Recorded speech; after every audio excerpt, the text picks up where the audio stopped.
Hey folks, this is Francis Ablola. I'm here with Brian Hansen and Bernard Ablola, and as you guys know, we're the Marketers Black Book team, and we have a really exciting call today. We actually brought in a special guest of who runs a service that I'm pretty amazed, and I'll actually let him talk a little bit more about it.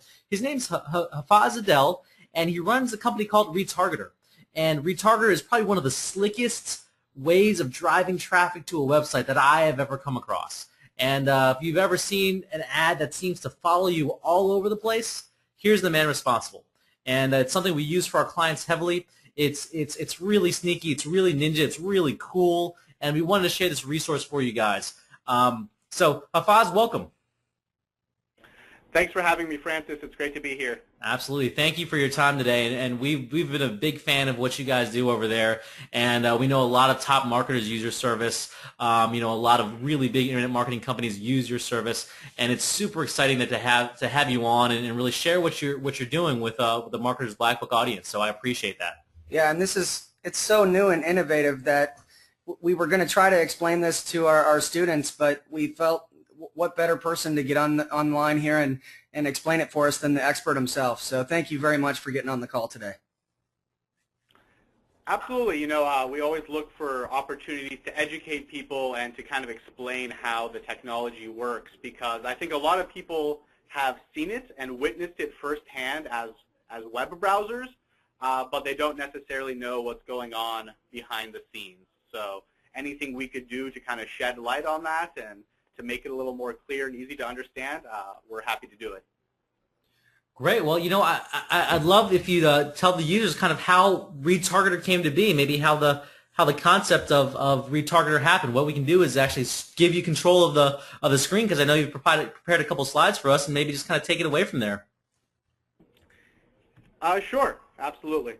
Perfect. So we're switching over the screen right now, and Hafez, go ahead, and it's all yours. Okay, so I'm just going to pull up this this deck here. So retargeting technology has actually been around for a few years now. It's been around for, I'd say, at this point, 5 to 6 years since we've seen the technology kind of first appear on the web. What made Retargeter different is that we were trying to make the technology available to everyday businesses, to small to medium-sized businesses, and not just these major media buying agencies and juggernaut brands. So when retargeting first started off, it was an exclusive technology. You would literally have to spend at least $50,000 to $100,000 just to be able to start. So it wasn't something that was accessible to everyone, even though the benefits it could benefit small, medium, and large businesses alike. So what Retargeter tried to do is to try to kind of democratize the industry and to kind of make it accessible to those other businesses. And the main way we were able to do that was to kind of create a self-service dashboard. Traditionally, retargeting could only be done through a dedicated account manager. They would do all the media buying. They would set up your ads for you. They would set up all the targeting, and you're more or less reliant upon them to run the entire process. Now, while we offer that for all of our clients as well, what we also notice is that a lot of online marketers, they have the savvy, they have the time, they have the manpower, they actually prefer to do a lot of this themselves and kind of cut out the middleman and just be able to run their campaigns more directly and more efficiently. So that's what helped differentiate ourselves when we were first starting in 2009, is that we created this self-service dashboard that people could use and that people could completely run their campaigns from. And it continues to remain popular to this day. And we've started seeing a lot of competitors in the space. They've now realized as well that this is just a growing demand, that people want that kind of control. So it's pretty much standard that most services in the space will offer a dashboard of one kind or another. Absolutely, and Hafez, this is a super effective media channel, and I don't. Maybe some of our listeners aren't completely sure of what retargeting is at all. Could you explain kind of the concept of retargeting just from a general foundation standpoint? Sure, absolutely. So I actually find that the best way to do it is visually. So let's talk about display advertising in general and what it used to be and what it is now. So traditional display advertising, at most, it can be targeted across a few different variables. So you have a banner ad and you want to show it to certain people. Now, in the olden days, people would just simply buy as many ads as they could in as many places they could, right? It was a bit of a spray and pray approach. The idea being that if we show enough millions of ads, people are going to start seeing them, clicking them, and then that'll turn into sales and revenue. And then there was advances in how targeted you could become with your display advertising. So what people started doing is like, you know what, I want to focus my ads on California, or I want to focus my ads on people who are interested in golf, or I want to focus my ads on people with college degrees who are over 35 years old. So we started seeing this kind of infrastructure of third-party data providers pop up, allowing you to target along all these lines. And that helped. That helped improve the performance of advertising and make it a little more relevant. The problem became, over time, people become immune to these banners, right? At this point, display advertising is everywhere. You see video ads, you see animated ads.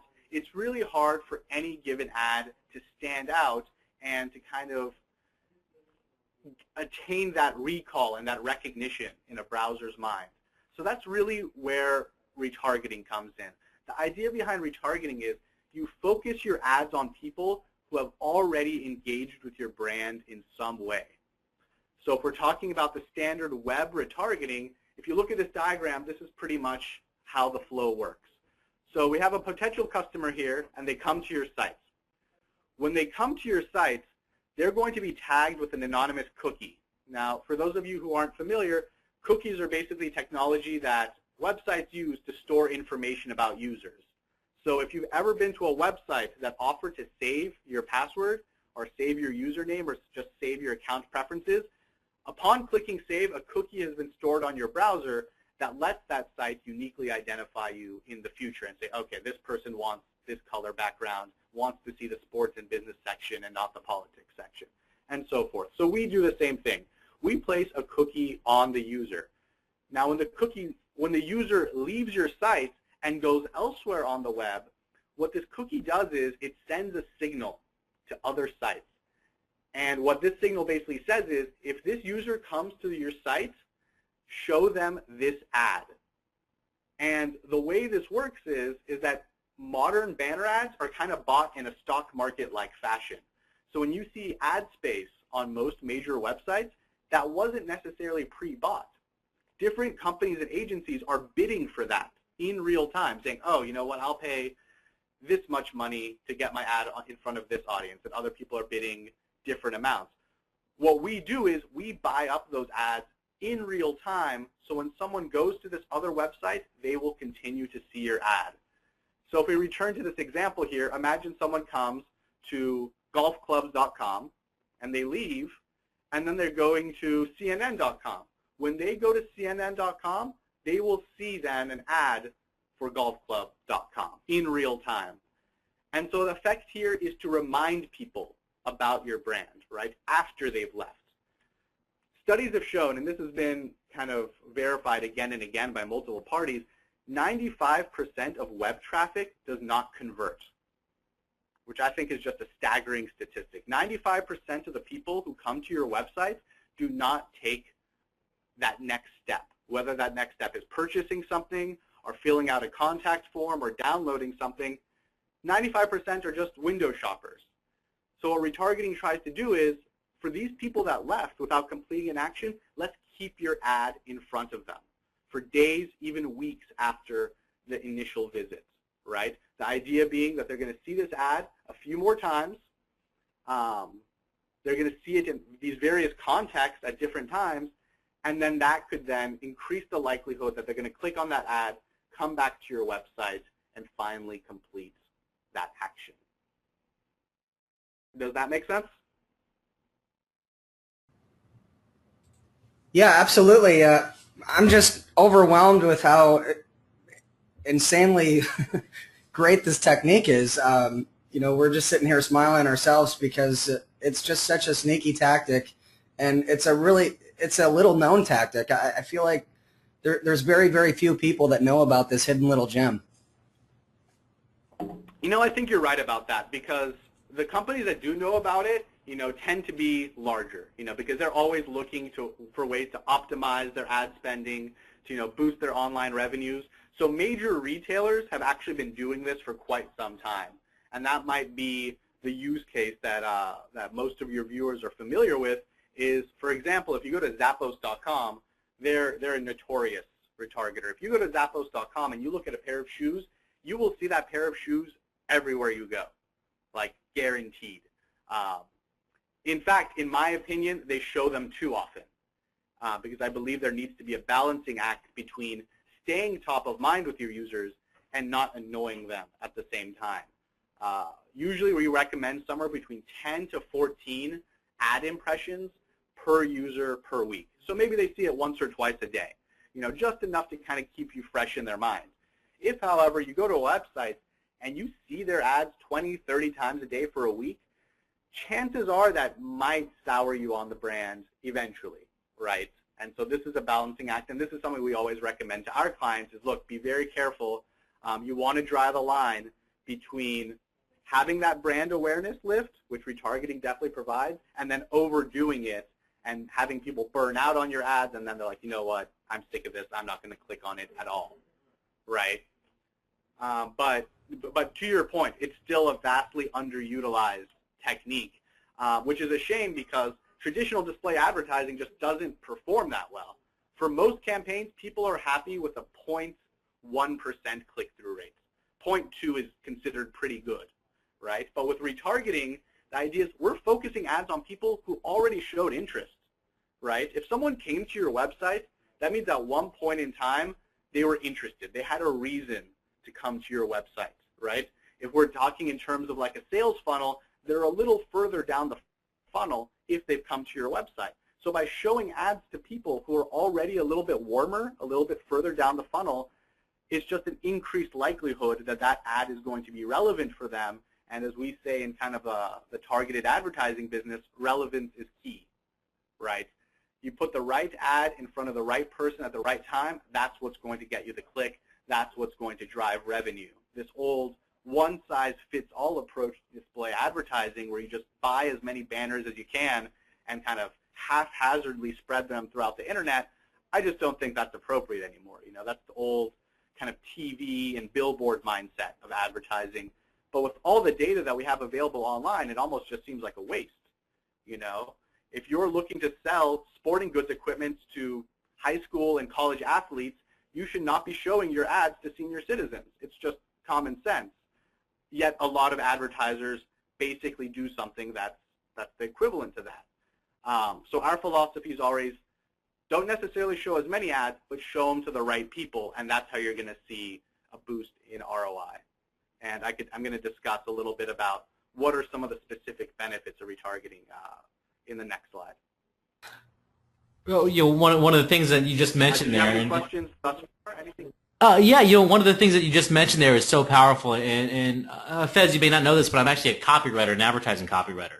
And I work with a lot of clients specifically in that space and driving advertising. We do buy a lot of media.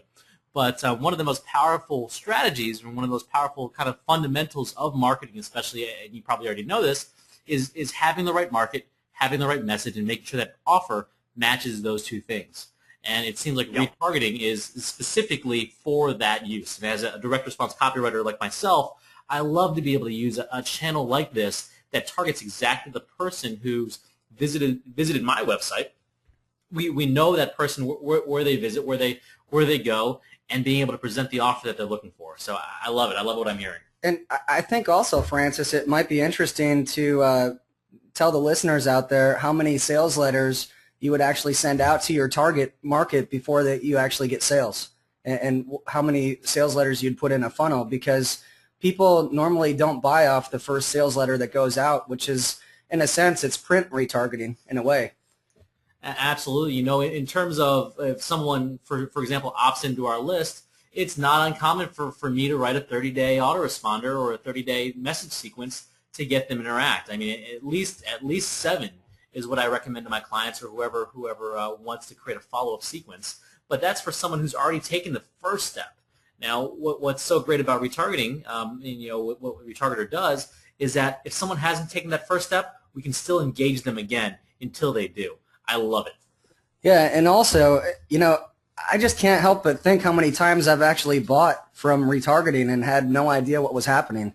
Because, you continue to see that brand everywhere that you go. You just assume that they are everywhere, when in a sense they were just following you everywhere. So, I mean, it solidifies the sale because you see the brand everywhere. You think that, this company must be the best.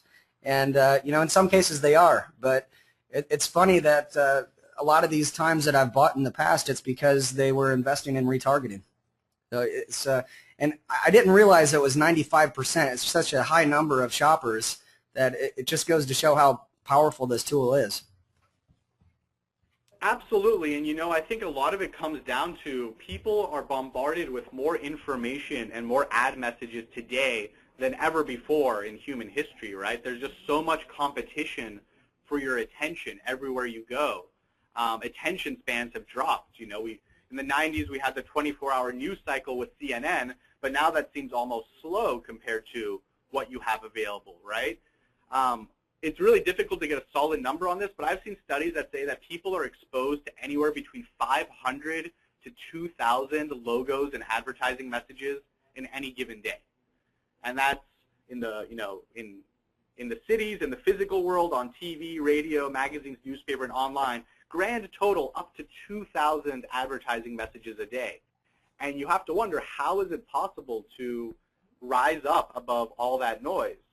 And, unless you're willing to spend millions of dollars on a Super Bowl ad where you have a large captive audience, it's really difficult to do that. But with retargeting, you don't really worry about the massive reach so much as you are about putting your ads in front of the right people and then doing it repeatedly, right?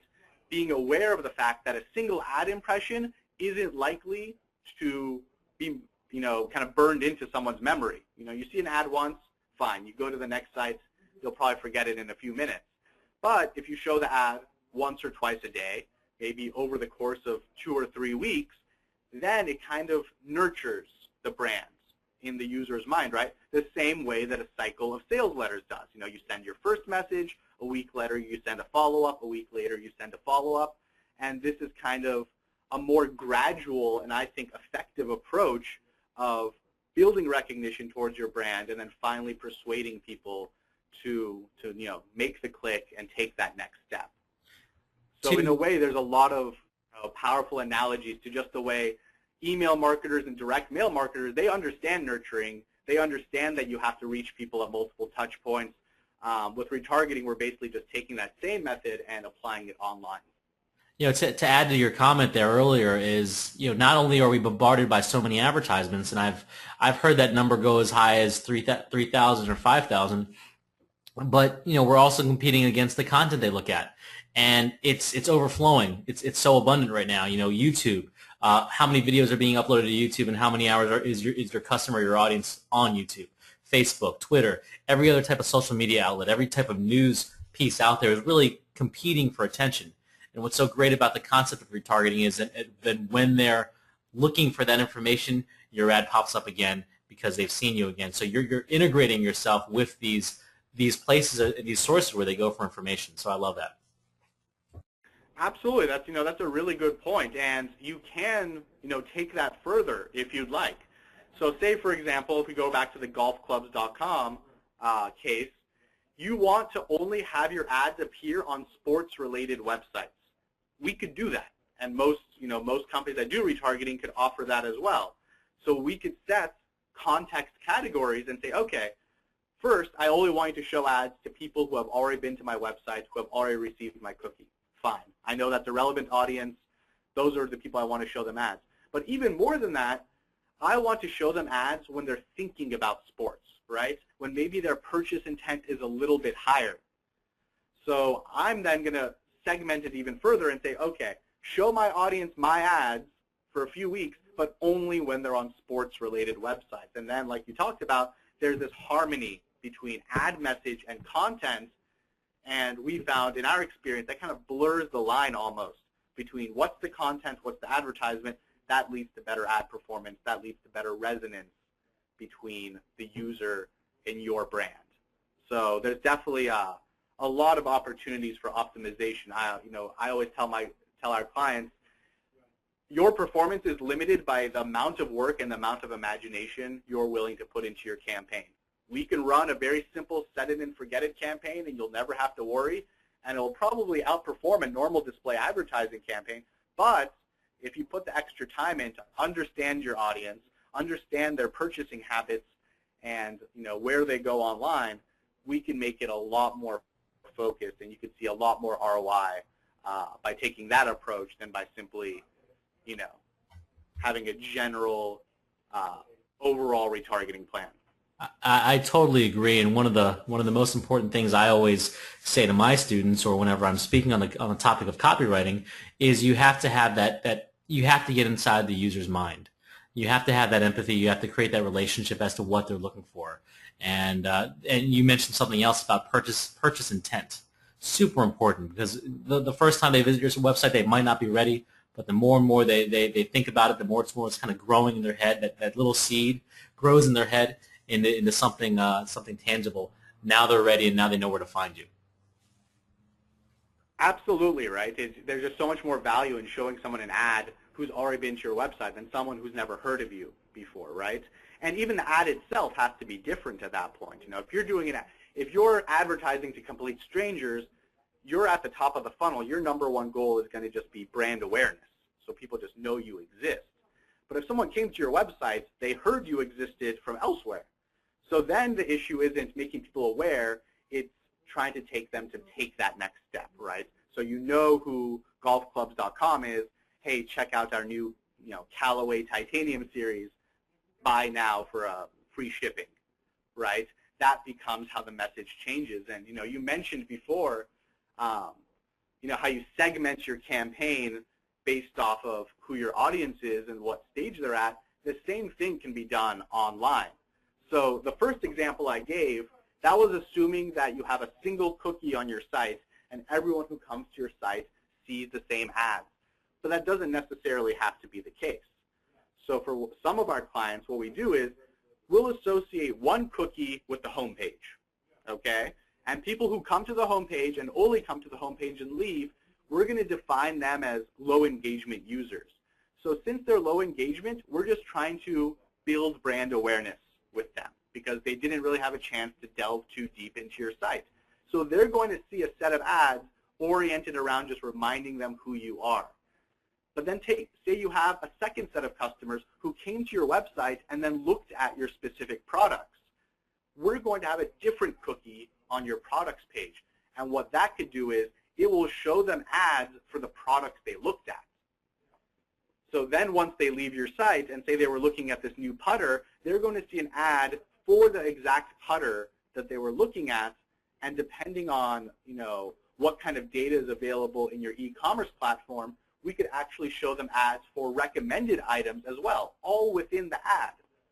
So you could have a little product carousel of recommended items based on your past browsing behavior, completely self-contained within an ad.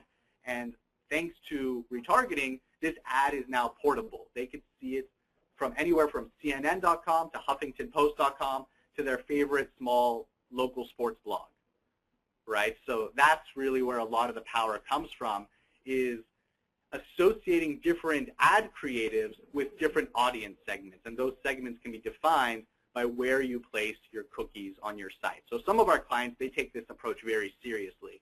Almost every page on their site has a different cookie on it, a different set of creatives. So in essence, they're just doing this kind of multi-message marketing in an automated fashion. Other companies aren't as concerned. They have a set of creatives that they like to show everyone, and that's fine. That works as well. Like I said, it really comes down to what is your general marketing philosophy and what is your understanding of your target audience. Because if you don't understand your target audience, it'll be very difficult to intelligently segment and create these multi-message campaigns. Hafez, this is Brian again. I've got a question for you. I'm not sure if Retargeter does this, but is there any way to follow people that are searching for your competitors? That's actually a really good question. So this is a newer form of retargeting that you just referred to. So traditional retargeting, I'll just call it web retargeting for the purposes of this conversation, is someone comes to your website, they leave, and they get retargeted, right? What you're talking about is actually called search retargeting, which we offer as well. So the idea behind search retargeting is pretty ingenious. So as you know, most online marketers know, search advertising is huge. You know, display may have come first, but search has actually overtaken display in terms of online spend in the United States, though display is catching up. The reason behind that is because search indicates high purchase intent, right? If someone's searching for something, it means they're interested. It means they might be ready to buy. And that's basically where Google has built their entire business off of that fundamental insight, that a search query indicates high purchase intent. What's the problem with search ads, though? Well, for one thing, they're boring. You know, the ads you see on Google and on the side in Gmail, they're just text. 3 lines of text and a link. You know, very direct response focused, very little opportunity for branding, very little opportunity to show any personality. The second major problem is people don't spend that much time in search engines. You know, a search engine is a means to an end. We've seen studies that say people spend about 4% of their time online within a search engine. The rest of the 96, it's elsewhere, right? And you know, you think back to your own searching habits. You search something in Google, maybe you see it on the first page, maybe you see it on the second. Most likely you'll find it pretty soon because Google's good at what they do. And then you're going to click on something and then you're gone, and then there's no opportunity to keep your advertisements in front of the person who searched for that term. So search retargeting finds a way around that. So the process kind of works like this. You as an advertiser, you choose what keywords you like to target. So go ahead and give me an example. What's a competitor keyword or a competitor name you'd like to target? Francis, what do you think? Do you have one in mind, or I could come up with a general example as well? That's fine. Nothing right in mind. That would be great if you come up with an example. Okay, sure. So let me just, I started with a golf example. I might as well continue with it. So imagine I'm, golfclubs.com, and I'm competing with Nike Golf, right? The theory being that, you know what, anyone searching for Nike Golf is also my potential customer as well. So I'm looking to poach these customers. I'm looking to put my brand in front of my competition's traffic. What you do is you give us a list of keywords, all the keywords that you want to run ads against. We match those keywords to all of these various online search engines, and we give them instructions that say, look, when someone searches for this keyword, drop this cookie on them. Drop the cookie on the user. And what that does is, so if someone searches Nike Golf into Google, they're not going to see your display ads on the Google search results page. There are no display ads there. Google doesn't allow them. It just allows its own text ads. But when they go to another website, they remain cookied. Now they're going to see ads for golfclubs.com. So this is actually a really powerful method for kind of poaching your competition's traffic, because on a search engine results page, if you're not one of the top few results, you're not going to get clicked on. And I've seen this myself as a search engine marketer. You really need to be ranked among the top 10 ads to see any kind of traffic. And if you're on the second or third page, chances are you're not going to see much benefit. With this, however, you're not really competing with all those other search marketers. With that cookie placed, you now have access to all the display inventory that's available on all the major ad networks. And so someone leaves the Google page, they browse elsewhere, they're reading HuffingtonPost.com or they're on FoxNews.com, and then your ads start appearing. And not just then, but for a few days and even weeks after that. So you've identified someone who's potentially a high-value customer based off of the keywords you chose, and then you have these opportunities to show them ads again and again, days and even weeks after their initial search query. So basically what you're saying, and I know we're going to have a lot of info marketers out there. Just as an example, if a competitor were to be holding an event somewhere, they could actually target the name of that event and follow them everywhere on the internet. Absolutely. Absolutely. You could target specific product names. You know, say if you're Hewlett Packard, you have a new slim, sexy laptop that you like to go head-to-head with the MacBook Pro, target the keyword MacBook Pro. Everyone who searched for that, or a good amount of them, will be tagged with this cookie and will then see ads for your brand, right? And you think of all the opportunities to really get the maximum value out of this. You could associate different ads with different keywords. So for example, if I was Hewlett Packard and I want to compete against both the iMac and the MacBook Pro, I could create one set of ads that says, you know, twice as fast, half the cost of the iMac, right? And associate that with the iMac keyword group. So anyone who searches iMac is going to see that ad. Then I can make another set of ads that says, you know, 50% more battery life than the MacBook Pro, and target those to the MacBook Pro. So it honestly creates, you know, a very powerful competitive advantage. Here you have someone who's demonstrated interest in a competitor's product, and your ad is directly speaking against it, right? And visually, not just in text like in a Google ad, but in a full, you know, animated, rich media banner, if you want, and with the added benefit of having repeated exposures, right? So this makes a lot of sense for, especially for products where people like to do a lot of research online before making a purchase, like high-end electronics, you know, computer equipment. You know, people usually take their time. They do their research. Throughout this entire research process, they could be seeing your ads. So that's really powerful, and that's something that currently isn't available with traditional PPC and search engine marketing. I mean, I just can't imagine the listeners right now that are smiling. I know we got a lot of people that they want a brand, but they're new companies trying to get their products out there that could really leverage this tool. I just need to go back. There's one thing that I'm not quite understanding. How exactly is the cookie placed on the person searching? Do they have to go to my site, or I kind of missed that part. So if I'm targeting one of my competitors, where do they go to get that cookie placed on their computer? Okay, no, that's a really good question. That is one of the parts where people get confused about the process. It's the search engine that places the cookie on our behalf. And so we work with a variety of search engines. Like you think of the major search engines, Google and Bing, that's fine. But there's also a lot of smaller search engines that people use for specific purposes, things like Orbitz, things like Travelocity, even things like dictionary.com.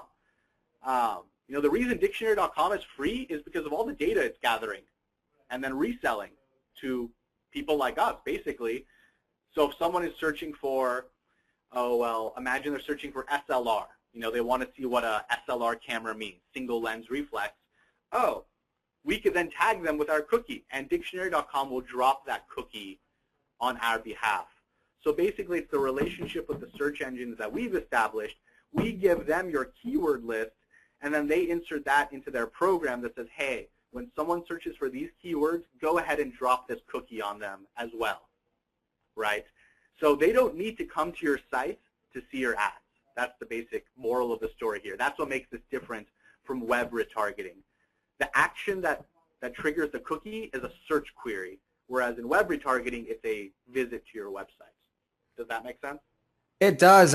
In fact, I'm sitting here thinking that I'm going to owe you my left kidney after this call.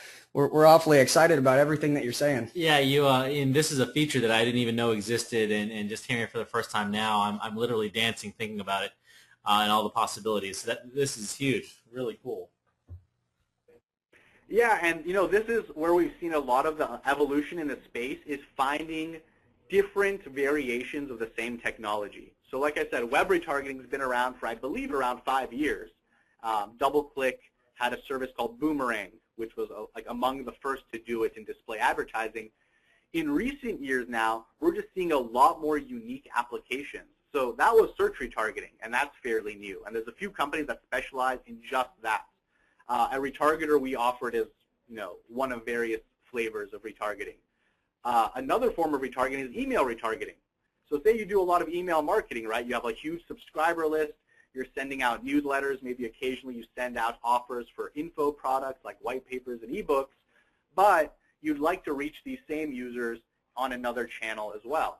We could place the cookie within an email so that anybody who opens that email will now see your ads when they go online. So you have these multiple touch points with your customers, right? The people that you're nurturing.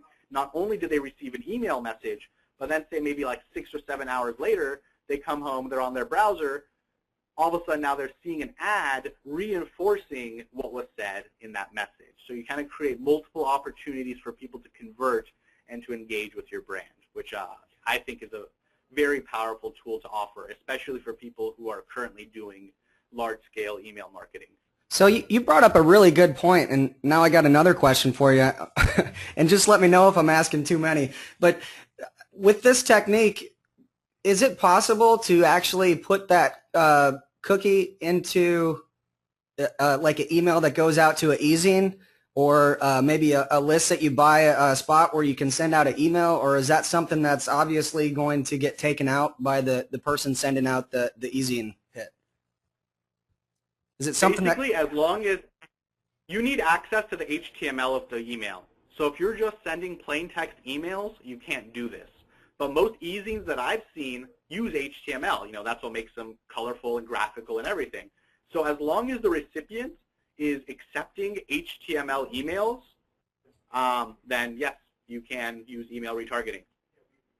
Wow, that is so powerful. Oh, yeah. Right? And you have to contrast this. So think, with web retargeting, you had to kind of wait for people to come to you first, right? That's the prerequisite for web retargeting, is you need a baseline level of traffic. So if no one's coming to your site, no one's getting cookied, no one's seeing your ads, right? That's the downside of web retargeting. With email retargeting, you know, you could have these lists from anywhere. Maybe you've built up these lists from an event. You know, people were signing up for something, signing up for a giveaway. You now have these email addresses. You now have the power to directly target these individuals with these online ads, which really wasn't possible before. You know, with traditional targeted display advertising, you can never get granular to the level of the individual. You could just do, you know, demographic, geographic, interest-based, age-based categories, but those are still just categories. But here, if you have a list of 100,000 people, those are the 100,000 people who will see your ads, assuming that they open them and assuming that they have an HTML-compatible email program that they're using. That's excellent. I can't imagine the possibilities with running e-zine ads, solo ads. You know, the possibilities are limitless with that. And quite frankly, a lot of the people, you could pretty much just be up front and tell them that you're planting a cookie in there, because not a lot of people even know what retargeting is. I mean, if you're coming in and actually paying for a solo ad, we just let them know that we're placing a retargeting link in there. Yeah, absolutely. Absolutely. Excellent. Thanks for clarifying that. Oh yeah, for sure. Anything that I could clarify. I know that this could be difficult to wrap one's head around. That's why I think, you know, this diagram is important, that just help people visualize how it works. And most of the various kind of permutations of retargeting are all based on the same principle, right? It's basically about how do we get a cookie on a user, and on what platform or channel do we want to show them the ads, right? So something that's kind of related to email retargeting is called CRM retargeting, and this is for direct mail marketers. And what we could do is we use a third-party data provider which can match mailing addresses to online profiles. So if you have, say, a list of 1 million postal addresses and you do a lot of direct mailing, we can match anywhere between 20 to 30% of that list online and then serve them ads with nothing more than their home address. Just think of the power of that for a second. You know, you have a list of all these people and they're getting your mailers, but that's all you could send them, right? You could just send them these mailers and most people throw them away. But with CRM retargeting, say if you have a list of 1 million people, we could find profiles for 200 to 300,000 of those users online, and through a third-party service, drop our cookie on their browser, and then they'll see display ads that reinforce the mailer that they received in physical form. So that's, again, another opportunity for like that cross-channel reach, to have online supplement what you're doing offline. That's incredible, and you know, as I've done quite a bit of direct mail in the past, and we've even talked about using a postcard campaign to a landing page to retargeting from that point. But you're saying Sure. that you can actually drop a cookie on their campaign even before they even respond to that ad. That's correct. Wow. That's correct. You've almost blown me out of my chair already with all this information that you're sharing. It's really incredible what you guys are doing right now. Yeah, we're really excited about it, and everything we're doing is kind of just organized around the same ethos of, look, on the advertiser side, stop wasting your ads on people who don't care, right? I don't need to see ads for, you know, like night school nursing programs for high school dropouts. I just don't. I'm 28 years old and male. That doesn't apply to me. That doesn't interest me. And I'm sure that my mom has no interest in Axe body spray commercials. Yet, under the traditional model, I will end up seeing ads for the nursing school. My mom will end up seeing ads for Axe body spray. People are just wasting their money. I'm never in a million years going to click on that ad. So on the advertiser side, it's about, look, put your ads in front of people who care, and really think long and hard about who are the people who would care. So search retargeting, you know, it uses that principle like, look, they search for these terms. Clearly they have some kind of interest. Let's show the ads to people who looked at the terms. And on web retargeting, it's like, well, if you came to my website once, why don't you just come a second time and complete an action, right? So on the advertiser side, it's really about save your ads, focus on the right people, increase your overall ROI, and just stop wasting your money. On the consumer side, it's about kind of creating this more personalized online experience. You know, I don't know if any of you have noticed, if you're looking at Google News and you're signed in to your Google account, you're seeing a different front page than everyone else in the world. Your front page is completely unique, and it's based on what you looked at in the past, what you clicked on in the past, what you shared in the past. So if you were to go to GoogleNews.com and I was going to go to GoogleNews.com right now, we're going to see two completely different landing pages, right? And this is the general direction that a lot of content is taking online. It's to be personalized to the user, to their interest, and to their past behavior. And now we're kind of seeing it happen with advertising. And initially there's concern, right? Because what is the immediate thing that people think of when they think of targeted advertising or behavioral targeting? It's, well, what happened to my privacy, right? And that is a concern, and that's a concern that every retargeting provider needs to address directly. And our answer to that is, it isn't personal. It isn't personally identifiable, right? A cookie is just a long string of numbers that's unique to you, but no one could look at that cookie and figure out who you are. We're basically just trying to match patterns of behavior to different advertisements. So when John Smith comes to golfclubs.com and leaves and goes to CNN.com, it isn't our intention to show John Smith an ad for our website. It is our intention to show whoever just came to our website an ad for our website, if that makes sense. So we are not looking to gain visibility into individual users' behavior. We're interested in patterns of behavior in aggregate.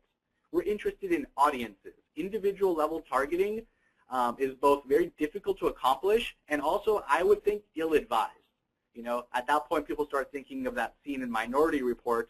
Tom Cruise is walking through the mall and all the ads are talking to him and calling him out by name. And to be honest, there are some trends in the industry, both in, you know, in real life advertising and online advertising, which are going in that way. But I believe it shouldn't go in that direction too fast, because people have that concern. They don't know what's going on behind the scenes. This whole process I described of cookies being dropped and sent elsewhere, this has been around since the first day of the internet. Cookies have been around. Any website that has ever saved your information has used a cookie. And now those cookies are just being used and passed around to be able to match interests with advertisements. You know, there's no drive in any of the partners online to develop these deep profiles about you because they want to get to know you. They just want to know, oh, well, people who read golf.com also tend to go to F1formulaRacing.com. It's the patterns they're interested in and not in individual user profiles. And that's what we try to reiterate when we say, look, on a privacy level, there is no personally identifiable information anywhere in the chain. It is always being obscured at one stage or another. Even when we do CRM retargeting, you can't trace back an ad to the original address because of the safeguards that have been put in place along the way. So I hope that kind of clarifies a little bit about what targeting can do and kind of dispel some of the myths around what are the privacy implications of the technology. It really does, and there's a couple really important points that you brought up. One is stop spending money where the customers don't care. Only put your advertising dollars where the people want to pay attention to. And I think for all of our listeners, that's a really important part to pick up. The second thing, and something as a writer myself and as an ad man myself, the second part is personalized, being able to personalize it on the audience level. Actually, just this past weekend, I taught a lesson on creating customer avatars. I call them imaginary friends. But zeroing in on your customer avatar for your audience, this is really just kind of another step above that. And one thing that David Ogilvy said, the great ad man David Ogilvy, all good marketing requires empathy. And this is the ability to create empathy in your marketing, but also zero in on where that exact audience is looking at. And I see the power and potential in using that, on the audience level, not the personal level, but on the audience, that segment level. Such a powerful tool for anybody in marketing, for anybody listening to this call right now. I'm sitting here, I'm taking pages and pages of notes right now, and everybody listening should be doing as well, because this is an incredible resource for your marketing. Absolutely, yeah. So I just have one more slide here, and this is just to kind of recap what are the benefits of retargeting, because there's benefits from both a direct response and a brand side. So I just kind of want to discuss these really quickly. First and foremost, it's about ROI, right? And this goes back to what you just said, focusing your ads on the right people, fewer ads but more relevant ads, right? So by focusing on people who previously expressed interest, we've seen click-through rates, and we don't make any guarantees as to lift because there's a lot of factors involved, but we've seen click-through rates sometimes that were 10 times as high as the traditional media buy, right, when ads were just being shown to people indiscriminately regardless of what their actual interest in the product or service was. So performance and ROI is definitely, I'd say, the chief benefit of a retargeting ad versus a traditional display ad. It's more or less the highest performing form of display advertising available.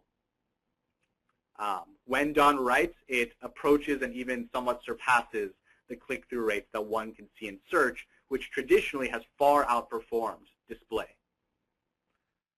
The second major thing is it's bringing users back, right? So that 95% statistic, that's the cornerstone of this benefit, that 95% of users leave without converting an action. And in the context of e-commerce and online retail, 72% of users abandon their shopping carts. So I mean, 72% of people add something to their shopping cart, but then for whatever reason, they don't buy. Maybe, they were having cold feet. Maybe they want to do a little bit more research. Maybe just the timing wasn't right.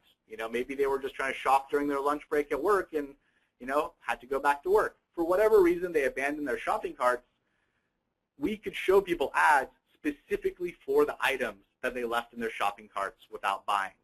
So really, this is just about kind of reducing abandonment in the funnel and being able to further monetize your traffic. So, every marketer spends so much time, energy, money driving traffic to their website. I just find it heartbreaking that 95% of them leave without taking a next step.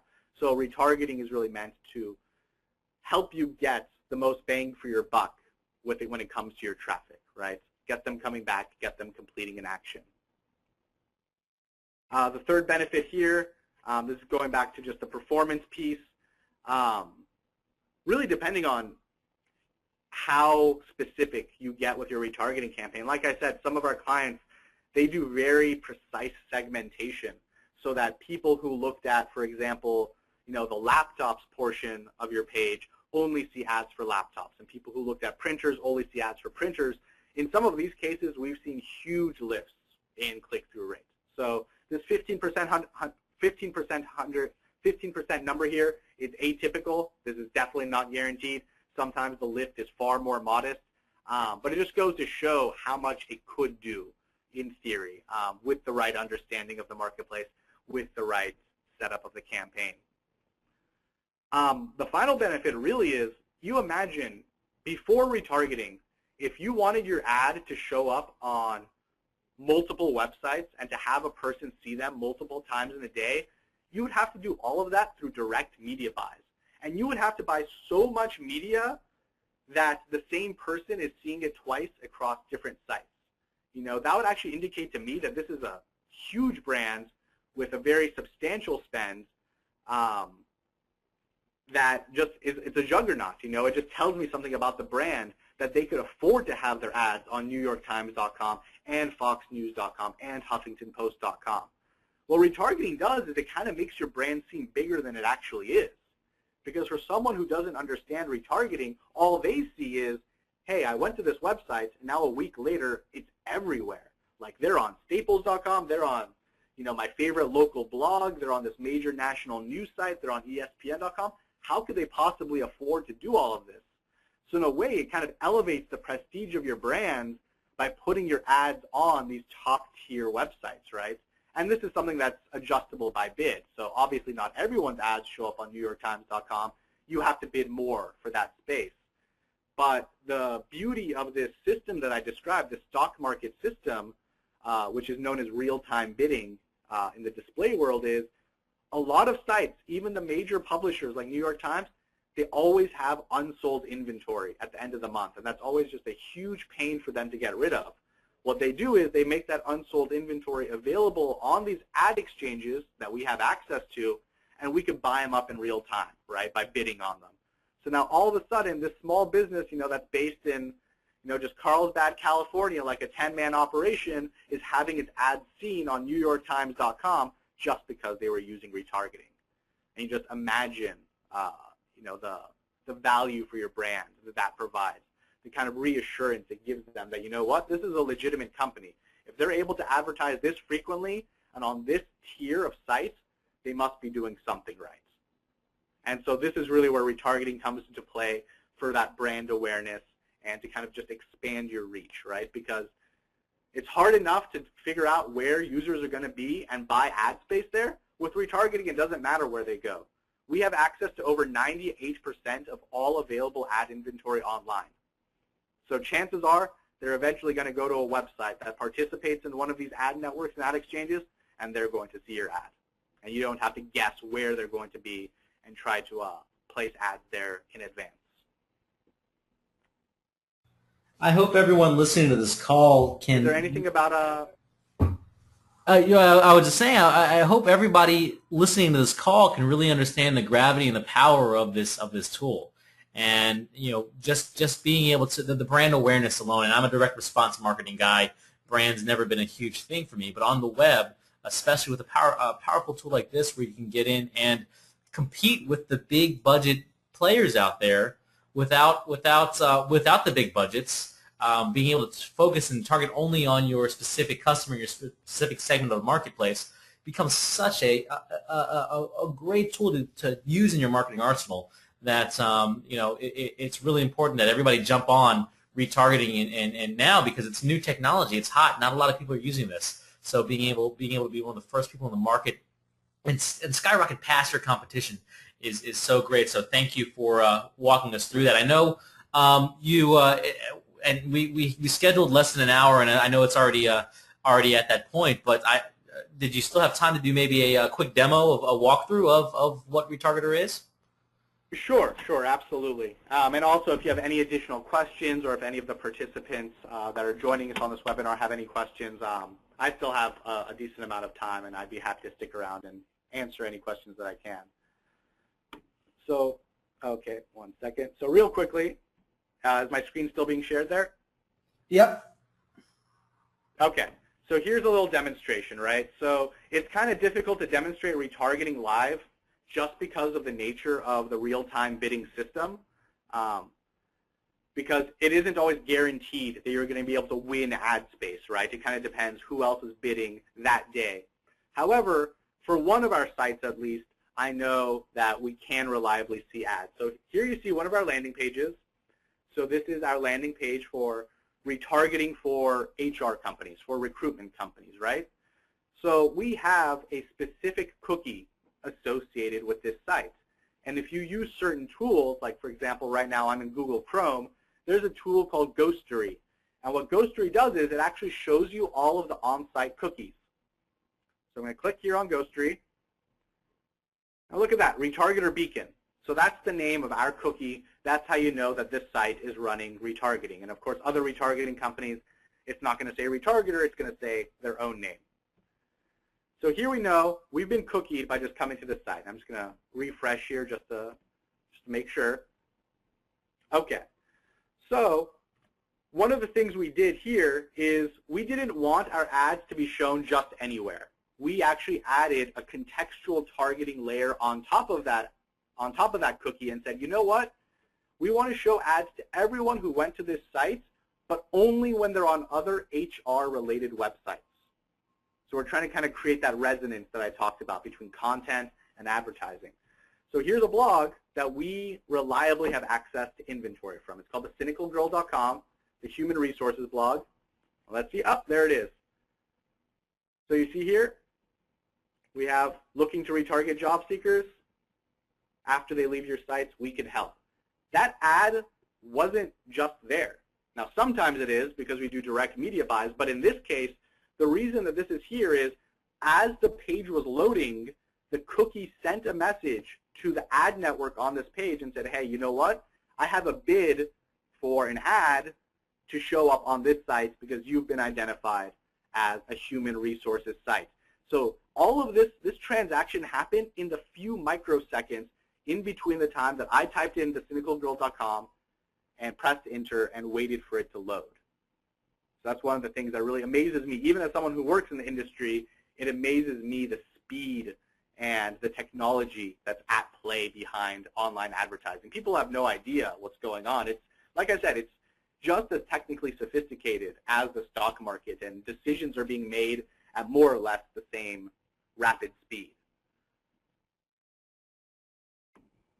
So there you have it. Now, another example I could show, and technically this isn't one of our clients, but regardless, I'd like to just give you guys a demo. So this is Zappos.com that I was telling you about. And Zappos was one of the first retailers to get big into retargeting. But like I said, I personally believe that they could have structured their campaign a little bit better. A good number of people complained that they were seeing these ads a little too often. It was just kind of starting to get annoying. But let's give it a try here. Let's see how often the ads really do show up. So I'm just going to look at some shoes. Look at men's shoes, and let's see what we have here. So, okay, I'm just going to look at these Sperry's over here. Okay, good stuff. So I've looked at this one. Now, you look at here, you see there's actually 21 distinct cookies on this website, which just gives you an insight into how much data online retailers typically collect. So here, I'm going to open this up. There we go. So DoubleClick's an ad network. It's got the OpenX, that's another ad network. PubMatic, that's another ad network. Rubicon, Right Media, all of these ad networks. So I know the cookie is going to be dropped. So the challenge here is, and I'm not sure how well this is going to work live, but we can give it a shot. Let's just go to some other websites and see if this is going to pop up for us or not. Because knowing Zappos, they spend a good amount to show a lot of ads. So I'm just going to run a few tests here, and hopefully it's going to work out in our favor. So no ad yet. Oh, look at that. You see here, over to the side, there's our retargeter ad. Just showed up on sanfranciscogate.com. And this is our general ad. Look at that. This is because I went to the retargeter website earlier today. Look, it kind of just changed as we were looking at it. And wow, that's incredible. I'm going to see if I could find... It's just the speed of implementation there, and we just looked at it a second ago. That's very cool. Like you said, a microsecond. Really it's microseconds. It really is. It isn't like a newspaper where someone's laying out the ads and has them there, and that's what they publish. No one knows what ads are going to get shown on this website when they wake up this morning. No one knows. No human being or group of human beings knows. It's a network. It's a marketplace exchange. People are bidding on this in real time. Someone's like, you know what? I'll pay $9 per 1,000 impressions. Someone's like, you know what? I'll pay $12 per 1,000 impressions. but I only want this many. And as a result of all these processes, next thing all these different ads are being bought up in real time. So trying to think of where else Zappos is going to put their ads. I'm just having difficulty finding a good site here. Is there any local news sites that you guys frequent that you've seen with ads on it, or just sites that have a lot of ads in general? I'm going to try dictionary.com real quick. Dictionary.com is no stranger to advertising whatsoever. They have no shame about putting as many as they can on one site. Oh, there's our retargeting ad once more. You see that?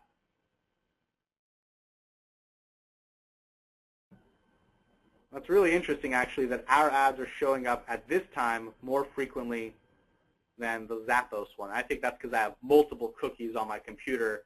I've been to a lot of different landing pages just today alone. Let's see here. Okay, I'm going to try one more thing. This is a news site, salon.com. Also has fairly affordable ad inventory. And it's entirely possible, too, that the way that Zappos is targeting is that they'll only show me their shoe ads when they think I'm in shopping mode, right? So right now, there's a targeter again. Right now, they figure, you know what? He's in news reading. Oh, there it is. You see that? That very cool. Yeah, look at that. Here's the interesting thing. It's going to show the same shoe that I looked at. Not just that. It's going to now use its built-in recommendation logic to show me other products I might be interested in. So it's using its on-site data, which says, oh, people who buy the Sperry topsiders are likely to buy the Clark's desert boots, and it then passes that information into the ad itself. And you see here, I can interact with the ad without being taken off-site. You could actually take your shopping experience mobile. So here it is. Look at this. I'm browsing with it. I'm looking at all these different ones. You could tell there's a theme here. All of these shoes are, they're these canvas, lace-up, kind of like loafer-type boat shoes. So there's definitely a rhyme or reason. And then you see here, why am I seeing this ad? And this is where it'll go and tell you, oh, you're seeing this ad because we collected data about you and retargeted you. So this is what we call right here dynamic retargeting, in that the ad unit itself changes based on what you specifically looked at. And this is also something that Retargeter offers and a few other companies in the space offer as well. And you could clearly see if you're an online retailer, I mean, how can you possibly get more relevant than this? You could show me a general ad for Ralph Lauren, with like trying to show luxurious lifestyle, men on horses and on yachts, or you could just show me a picture for the shoe that I was clearly interested in because I was just looking at it 5 minutes ago. My personal gut reaction says that this ad is more likely to get clicked on than a general ad that wasn't targeted to me at all. Absolutely, and as a shopper, it's right inside of my head. It's thinking exactly what I'm thinking, and it's engaging me. It's the personalization, what you were just talking about. Incredible. And keep in mind, this is just today. So if I don't clear my cookies, I'm going to continue to see this ad, right? I could see it next week. When I least expect it, this ad pops up again. And maybe the first 3 or 4 times I'm like, oh, I don't want this, I don't want this, I don't want this. But maybe on that 5th ad impression, I'm like, you know what? This shoe is kind of starting to grow on me. I think I'm going to pull the trigger. And what's amazing is, some of the advanced implementations of retargeting, they could actually change the offer in real time. So say, for example, that, someone's been to your site 7 or 8 times in the past week, but they never bought anything. You could insert language into your ad that says, you know what, if you buy in the next 24 hours, 50% off. And that is only being shown to you because you demonstrated certain behaviors, right? So the opportunities for personalization, for getting people to that purchase threshold are just unparalleled in the offline world. It's really quite incredible. If I was a retailer, I would be spending all of my money on this kind of advertising, and I wouldn't bother with billboards and bus stations and print ads and this and that. I'm like, no, you know what, that's all good and fine, but I'm going to save my money on the TV ads. I'm going to spend it all online because that's where the real targeting could happen. Not only are you reading their minds, you're zeroing in on them, but you're also able to read their minds based off their behavior. based off who they are, where they visit, and what they do on your site and across other sites. Exactly. Wow. That's all I can say. So there you have it. It actually, the demonstration worked out. You were able to see both the retargeter ad and, look at that. See, Zappos, this is what I'm talking about. See 2 Zappos ads on the same page. See that? And this shows that they're just bidding a lot, right? They're bidding so much that they were able to win 2 different ad spaces on the same site because no other bid was as high at that moment. So this is what people were talking about. They're like, you know what, this is too much, right? And that's why we encourage people to use frequency capping, right? To say, okay, show people these ads X number of times over a course of X number of days. And then that works out. But Zappos, they're not too concerned about subtlety. So they're just going to go ahead and show me these ads wherever I go as often as they humanly can. And you know what? In the end, I might end up even buying those shoes. So can't really criticize their approach if it leads to tangible results, right? Exactly.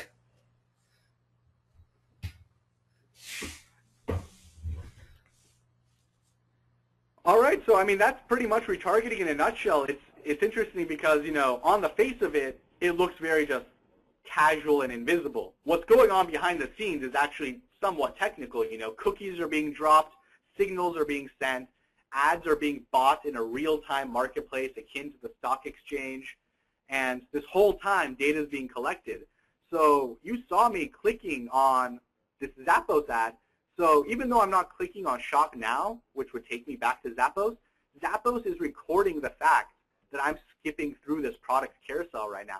They're counting this as engagement, right? So they're like, oh, well, maybe he didn't click on the ad, but he did engage with it. He did hover over it for 20 seconds and advance 4 slides to the right. And all of this data is taken into account when they're trying to optimize, right? Maybe they see that if I start off with this picture, people are more likely to go to the next one. Whereas if they start off with this picture, people are more likely to click on Shop Now. And all of this can be done automatically just through amazing advanced mathematics, statistical methods, you know, using insights from machine learning, evolutionary algorithms. It's really scary to say, but some of the brightest minds in mathematics work in the ad industry. And that's the truth. You know, in a few years ago, it became revealed that there's all these PhD mathematicians working at hedge funds and in finance.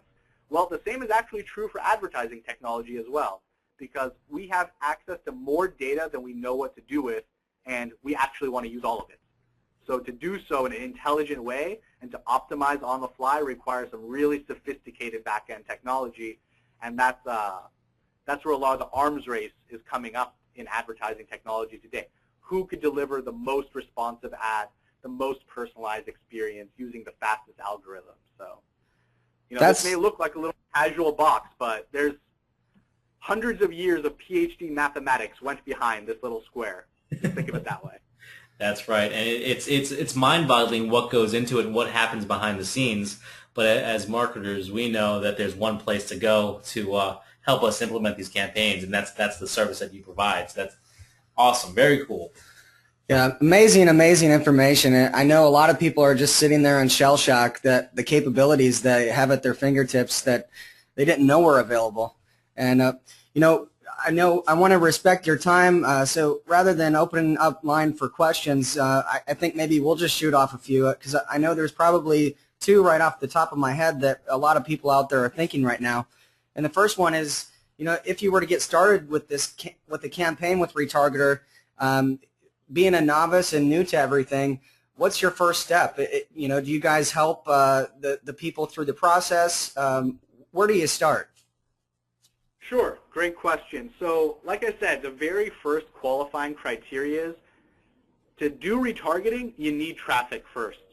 So if you're a brand new site or if you have low traffic, retargeting is not going to do much for you because there aren't that many people to tag, right? You can only show ads to as many people as come to your site through normal web retargeting. So usually what we say is we recommend that you reach 10,000 unique visitors a month before you start web retargeting. Well, so that allows us to reach a good number of users and to be able to show each user a good amount of ads to get them to remember your brand and come back to your site. If you only have 90 users a month coming to your site, there's really not much point in focusing ads on 90 people and trying to get them to come back. Right. And so I'd say that's the number one qualifying criteria, is make sure you have the traffic. Once that's all said and done, the implementation is actually really easy. Like I said, we offer a self-service dashboard, but we also offer a full-service account manager at no extra charge.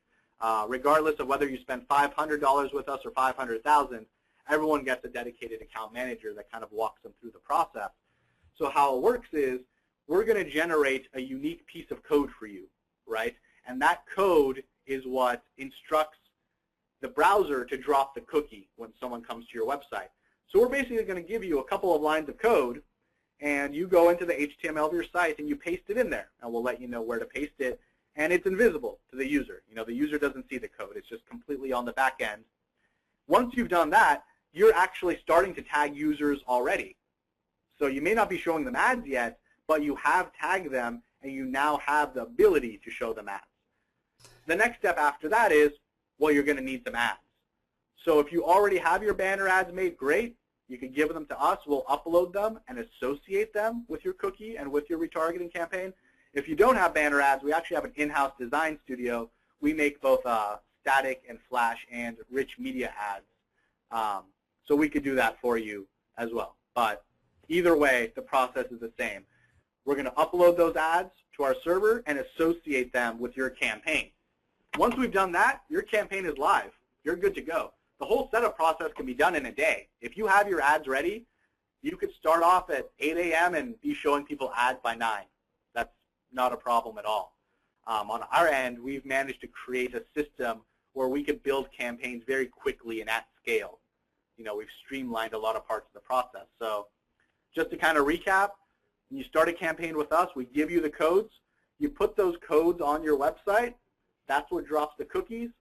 We upload the ads, and then your campaign goes live. So I guess my next question is for the people on the listening right now that don't have a list of 10,000, those people could get started with search targeting right away, couldn't they? Yeah. So, we like to think of our different solutions as fitting into the different parts of the funnel.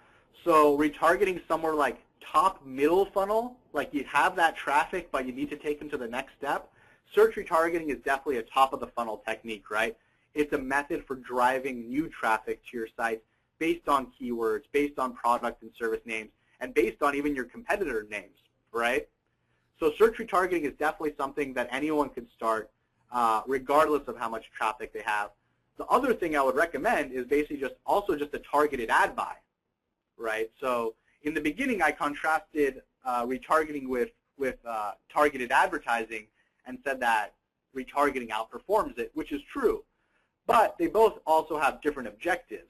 So targeted advertising with various, kind of variables on top is a great way to drive that initial traffic. So say, for example, go back to the golf.com. Say golf.com just launched. They're looking to get some traffic to their site. We could buy ads for you and have them placed on sites based on the age of the people who are on those sites, the income of the people who's on those sites, certain geographies, and certain contextual categories. So your ads are only seen on sporting goods sites or only on golf sites or anywhere else you'd like them to see. So really, I would say if getting new traffic or getting initial traffic is your goal, the top two solutions I'd recommend are targeted advertising, which is just another way of saying like a direct online media buy, or search retargeting. I also have another question too, because you really brought up some interesting points when we talked about putting the code into an email or the search targeting, things like that. It seems to me that any place that would accept HTML code is open game, be it Craigslist or forums or any place that would accept HTML codes would be a candidate for this program. Would I be right by saying that? Well, you have to have access to the page's HTML. So okay. That's the one caveat. So on Craigslist, you could post HTML links, but Craigslist does not give you access to modify the on-site HTML. I got you. So in that case, can't directly retarget people. However, you know, online advertisers being the innovative people that they are, there are workarounds. So we actually offer a product which is called redirect retargeting, which basically what happens is you click on a link, that takes you to a site for half a second. The sole purpose of that site is to drop a cookie on you, and then it redirects you to the site that you were going to go to. So at this point, we have been able to cookie you, but we need you to click on that link first. So that's really powerful because you can put a link anywhere, right? You can put a link in a forum, you can put a link in a Facebook post, a Twitter post, Craigslist, anywhere you want, and it doesn't matter that you don't have access to the on-site HTML because you drop the cookie on the redirect. I know our more advanced listeners are loving that little bit of advice in that technique, and it sounds like there's really no workaround that you guys don't have. I think probably the next question in most people's minds, and I think you kind of answered this a little bit not too long ago, but do I need a massive budget to do retargeting? What kind of finances would someone need to get started? And some people are ready to just go out there and invest a lot into this, because as you can see, this is one of the best methods to target your market. But is this something that somebody just getting started could use as well? I believe that if you've gone to that point where you have, you know, more or less 10,000 unique visitors and you're ready to go to that next step, I think that retargeting could be appropriate for businesses of all sizes. Now, our lowest package begins at around $500 a month, and there's basically a few main factors that factor into the price. So the first is how many users are we tagging, which is, you know, a direct correlation to how much traffic you get to your site. So how many people are you looking to reach? Do you have 10,000 people coming to your site, or do you have 2 million? And if you have 2 million, are you trying to reach all of them or just some of them? So that's one determining factor in how big your spend is going to be. The second determining factor is how often you want them to see your ads. Because we charge on a CPM basis. And for those of you who aren't familiar, CPM means cost per 1,000 impressions. So say we're doing retargeting at $3 CPM, that means you pay $3 for every 1,000 times that your ad is seen. So we use the example of the site we're on. Right now, this is one impression. If I was to refresh this page, come back down, probably going to see the same thing. Let's see.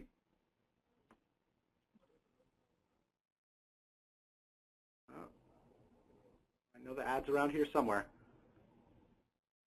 Okay, well, turns out Staples overtook it. Imagine if I had seen Zappos again, that would have counted as a second impression, right? So the frequency that you want your ads to be seen is the second determining factor in your retargeting spend. And the third factor is where do you want your ads to be seen? So different sites have different CPMs. So getting a top-of-the-fold banner, say, on NewYorkTimes.com, you better believe that this is going to cost you, to get this ad up here, is definitely going to cost you more than an ad on like your local, you know, news blog, you know, like whatever, Channel 4, ABC, News at 11. This is going to be much more expensive. So it's this combination of factors. If you're not worried about where your ads are being seen, we have access to a lot of affordable inventory. The CPMs go down to $1, even sometimes less than $1.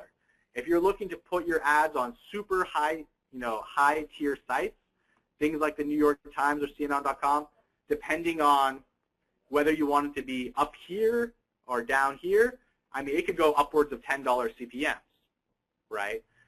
But the fact of the matter is, if you have that more or less 10,000 unique visitors of traffic and you have $500 to spare, that's all it takes to get started. Excellent. And I only have one more question myself, and you know, I'll see if Francis and Bernard have any questions. You know, you just mentioned if I wanted to put an ad on New York Times, how would I actually find out if I had websites in mind that I did want to target? Would I just send you a list of those sites, or do you have like a search database that would tell us what sites are being used by retargeter? How exactly would I know which ones to use? Sure, absolutely. And actually, I could actually go back to the slide here. I just remembered that I did have some slides on this. So this slide here shows our network reach. So if you've ever worked in online advertising, you might recognize some of these exchanges. These are all the major ad exchanges and networks. and these are our data partners at the bottom. So this next slide, okay, so this is just a small sampling, right? It's just very small sampling of some of the websites that your ads can appear on. To answer your question, for some sites, they make their inventory directly available, and we could say specifically, look, I want my ads to show up on, say, photobucket.com or overstock.com. And that's fine. We could see how much it costs, we could see if it's within your budget, and we could do the media buy. For other things, it comes down to what category they're in. So we may not be able to buy ads on eHarmony directly, but we can say, I want to buy ad inventory on top-tier dating websites, of which eHarmony is a part. So it kind of depends on a site-by-site basis, and that is something that the account manager can let you know ahead of time. So if you have a list of sites in mind that you want your ads to appear on, or if you have a list of categories of sites that you want your ad to appear on, the account manager can do a search, see what's available, and then you guys can kind of do the media planning together. Well, that's great. This has been a wealth of information, and I think the bottom line is, while people need to understand the impact of this, you guys kind of take the reins and help the people through the campaigns. It's something that's an affordable option for any business. I think that wraps it up for my questions. Francis, Bernard, did you have any other questions today, or? You know what? I mean, my head is still spinning with all the content that was shared today, and I really appreciate your time.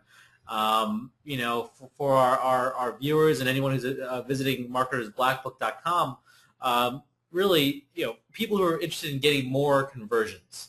We teach a lot of traffic strategies, but this is a conversion strategy. This is someone who's come to your site and how to get them to interact with you even more on that specific personal basis and really follow them around. These ads follow you around and get them to convert in your offer. So I really don't have any more questions. Brian, you did a great job. Is there anything that you leave us any parting words to anybody listening to this call today? Well, I'd definitely like to say that, I know that especially for someone who's never heard about retargeting before, this could have been a lot to take in. If anybody listening right now just has any general questions or would just like to learn more about retargeting, I encourage them to reach out to me directly. My email address is Hafez, H-A-F-E-Z, @retargeter.com. I don't work on the sales team. I'm not authorized to close any accounts. But what I can do is to just basically explain this in more depth and possibly discuss how retargeting and related technologies could possibly help your website. So if anyone just wants a general consultation call, I'd definitely like to make that available to all the listeners today. And also, if anyone was interested in trying out retargeting, I'm going to send Brian and the crew a link for 50% off banner design services only for people in this webinar. So this is just going to be a limited time offer just for you folks. If you wanted to do either retargeting or targeted advertising with us, I'd like to go ahead and offer 50% off of our creative design package, retail value of which would be about $375. So wow, I'll send that link to Brian and them, and perhaps they could pass it on to you folks. And if you're interested, then I'll make sure that discount is applied. Thank you so much. We appreciate that. Everybody values your time on the call. Been just so much information, even for me, and I actually understand what retargeting is, and I did before the call, but you taught me so much today, so I appreciate that as well. And again, that email is H-A-F as in Frank, E-Z as in zebra, @retargeter.com. You guys could always come to us with any questions as well. We'd like to, again, thank you for your time today. Unless anybody has anything else, I think that's it. And we thank you very much for your time. No, that's fantastic. I've really been a pleasure talking to you guys today. I love answering questions about this kind of stuff and really just getting people aware and excited about some of the opportunities that are out there, because I could say that online advertising might look from a distance like it hasn't changed in decades, but it really changes almost every week. So anything I could do to share some of that knowledge, I'd be more than happy to. Well, thank you very much. Everyone, again, if you have any questions, feel free to reach out to us. We're more than happy to help, and just wanted to give another warm welcome to having him on the call today. It was very nice of him to spend so much time with everyone, and thank you for the discounts for the group. That's always appreciated. You have a wonderful day, and we look forward to having you on these interviews again. Absolutely. I look forward to it. Have a nice day.